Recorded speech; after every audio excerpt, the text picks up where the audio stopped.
శ్రీవారి సేవలో పలువురు ప్రముఖులు. తిరుమల శ్రీవారిని దర్శించుకున్నారు పలువురు ప్రముఖులు. ఇవాళ వీఐపీ విరామ సమయంలో ఏపీ మంత్రి సవిత, సినీ హీరోయిన్లు స్వాతి దీక్షిత్, ప్రణవి మానుకొండ తదితరులు వేర్వేరుగా తమ కుటుంబ సభ్యులతో కలిసి శ్రీవారి సేవలో పాల్గొని మొక్కులు తీర్చుకున్నారు. దర్శనానంతరం వీరికి ఆలయ రంగనాయక మండపంలో వేద పండితులు వేద ఆశీర్వచనం అందించగా ఆలయ అధికారులు శేషవస్త్రంతో సత్కరించి స్వామివారి తీర్థప్రసాదాలు అందజేశారు. అనంతరం ఆలయం బయట మంత్రి సవిత, సినీ హీరోయిన్లు స్వాతి దీక్షిత్ మీడియాతో మాట్లాడారు.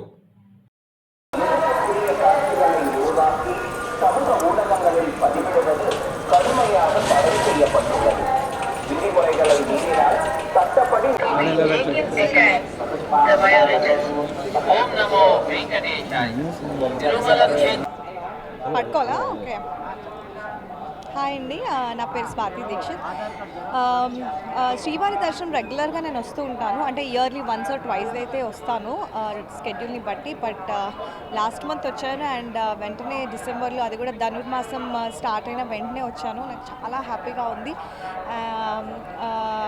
వెదర్ కూడా ఎస్పెషల్లీ లాస్ట్ మంత్ ఇంత కూల్గా లేదు, బట్ ఇప్పుడు ఎనీవే ఇట్స్ హిల్ స్టేషన్ కాబట్టి ప్లెజెంట్గా ఉంటుంది. బట్ చలి అయితే చాలా ఉంది. బట్ ఎవ్రీథింగ్ ఎల్స్ శ్రీవారి ముందు అవాయిడబులే కాబట్టి చాలా ప్లెజెంట్ దర్శనం జరిగింది. And I'm very blessed. డిసెంబర్లో ఇయర్ ఎండింగ్లో ఆయన బ్లెస్సింగ్స్ తీసుకున్నాను.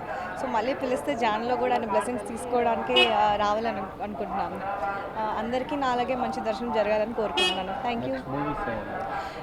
నెక్స్ట్ యాక్చువల్లీ మంచి స్క్రిప్ట్స్ వింటున్నాను. లాస్ట్ 1.5 year నుంచి అయితే I was listening to all the scripts. But నా క్యారెక్టర్కి సెట్ అయ్యే ఏవి నాకు ఇంకా తగలేవు. బట్ ఒక 2-3 స్క్రిప్ట్స్ అయితే వింటున్నాను. Soon I will come in front of the screen.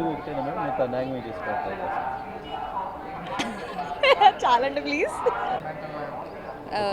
అందరికీ నమస్కారం. నేను ప్రణవి. నేను ఈరోజు తిరుపతికి వచ్చాను. దర్శనం చాలా బాగా జరిగింది. నిన్న అల్పిరి మెట్లు కూడా ఎక్కాము బొట్లు పెట్టుకుంటూ, ఫస్ట్ టైం అది. సో చాలా సంతోషంగా ఉంది బాగా అయినందుకు దర్శనం. వెదర్ కూడా చాలా పీస్ఫుల్గా ఉంది. మళ్ళీ వస్తూనే ఉంటాను, బికాజ్ నాకు తిరుపతి చాలా ఆనందాన్ని ఇస్తుంది. ఉన్నాయి కొన్ని లైన్లో, ప్లస్ స్క్రిప్ట్స్ కూడా కొన్ని వింటున్నాను. మెల్లిగా అవి జరుగుతాయి. తెలుగు ట్రై చేస్తున్నాను, ప్లస్ తమిళ్ కూడా ట్రై చేస్తున్నాను. సో ఫ్యూచర్లో తమిళ్ కూడా చేసే ఛాన్స్ ఉంది. Thank you. ఓం నమో వెంకటేశాయ. మరి ఈరోజు ధనుర్మాసంలో వెంకటేశ్వర స్వామి గారి దర్శనం చేసుకుని చాలా బాగా జరిగింది. మరి భక్తాదులతో కూడా చాలామందితో మాట్లాడితే ప్రసాదం ఎలా ఉంది, అకామిడేషన్ ఎలా ఉంది, మరి భోజనం వసతి ఎలా ఉంది అని అడిగినప్పుడు చాలా బాగుంది, చాలా క్వాలిటీగా ఉంది, సర్వీస్ చాలా బాగుంది, టైమింగ్ ప్రకారం పంపిస్తున్నారని కూడా భక్తాదులు కూడా తెలియజేశారు. వచ్చే వైకుంఠ ఏకాదశి కూడా అన్ని ఏర్పాట్లు ఏ విధంగా ఎలాంటి ఇబ్బంది కలగకుండా భక్తాదులు ఎంతమంది వచ్చినా మరి దానికి తగ్గట్లు ఏర్పాట్లు కూడా చేస్తున్నారన్న విషయం కూడా తెలియజేస్తూ నమో వెంకటేశ్వర. తిరుమల క్షేత్రం నందు రాజకీయ ప్రసంగాలు చేయడం, అభ్యంతరకరమైన రీచ్ చేయడం, సామాజిక మాధ్యమాల్లో పోస్ట్ చేయడం నిషేధం.